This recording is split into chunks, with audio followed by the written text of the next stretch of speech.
Welcome to the Real News Network. I'm Jessel Noor in Baltimore, and welcome to this latest edition of the Black Financial and Fraud Report. Now joining us, Bill Black. He's an associate professor of economics and law at the University of Missouri, Kansas City.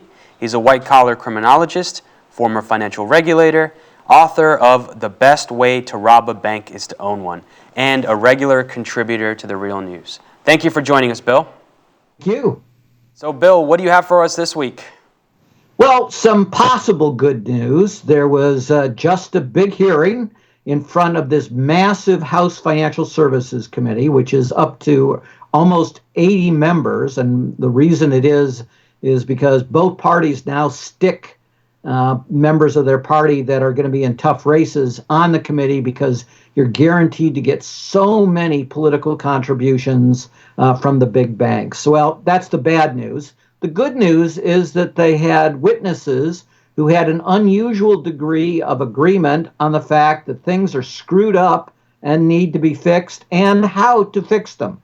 And so the big three were Sheila Bair, former chairman of the Federal Deposit Insurance Corporation, and the strongest of the regulators under the Bush administration and continued under the Obama administration for a time.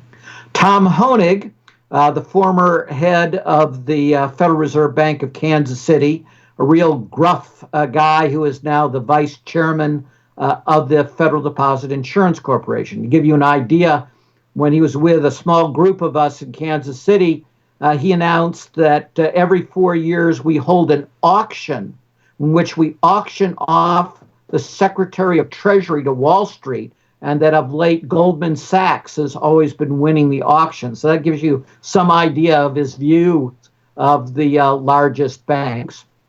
And the other one was President Fisher of the Federal Reserve Bank of Dallas, which is also interesting because in recent times he's been exceptionally conservative on most issues, but on two issues, he's now said, one, that too big to fail has to end. We got to get rid of the concept that there are these banks that are just too massive to deal with.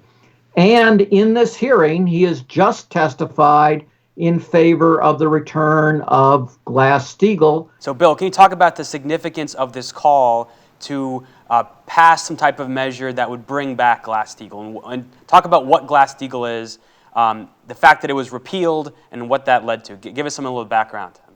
So Glass-Steagall was a law adopted after the scandals of the Great Depression that said there's an inherent conflict of interest if you have both an investment bank and a commercial bank owned by the same folks. If the bank customer gets in trouble, well, you'll tend to use the investment bank to issue securities to try to bail it out, and vice versa.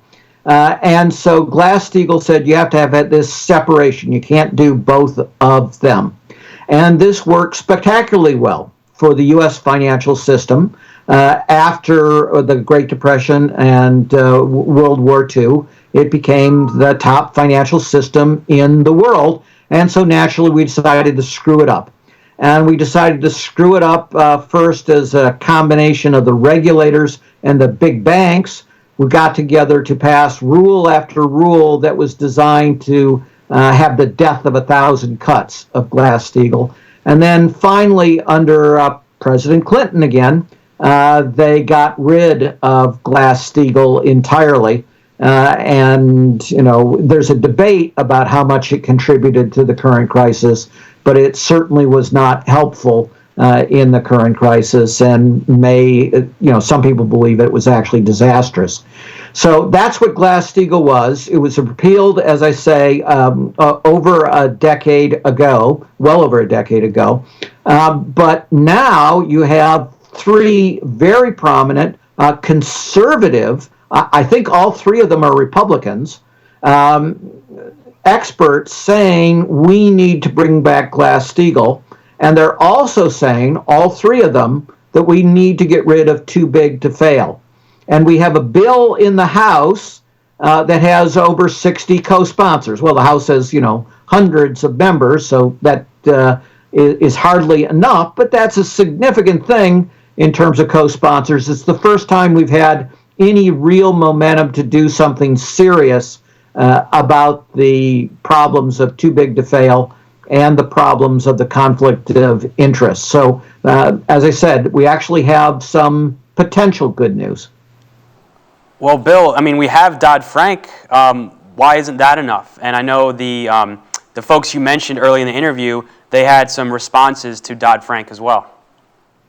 Yeah, I mean, there's broad agreement, and I think under anyone serious, that Dodd-Frank is a joke when it comes to too big to fail. It, of course, could have ended the too big to fail institutions. It could have said, you can't be bigger than this size, and you have 5 years to shrink down to that size, and we will intensively regulate you during those 5 years to make sure you don't do anything really stupid. But they didn't do that. Instead, they ended up with silly things like you're supposed to create a living will, as if you could predict what the disaster scenario would be. And this living will is supposed to guide your regulator on how to resolve you if there's a failure. Well, the only thing we know is that those will be complete junk because nobody can predict the scenario in which it's going to go down. And it probably won't be a single too big to fail institution. Like this time around, it'll probably be multiple too big to fail institutions. So all of that is nonsense. There's no serious aspect of Dodd-Frank that takes on too big to fail. And therefore, it's good to have people saying that and saying, forget Dodd-Frank in terms of too big to fail. You need to start from scratch. You need a separate bill addressing it directly, and you need to simply get rid of these things. And what kind of impact do you think this might have? You talked about a bill that's currently proposed. What's the likelihood that this could be passed? Well, I mean, the odds are always in favor of the bankers on these things, and I don't think there's going to be enough this term. But it's interesting, as I said, that these three experts, I believe, are all Republicans, and indeed, fairly conservative Republicans. There is a lot of support among progressive. Indeed, I think there's almost universal support among progressives, except perhaps those representing Connecticut and New York, that we need to deal seriously with too big to fail.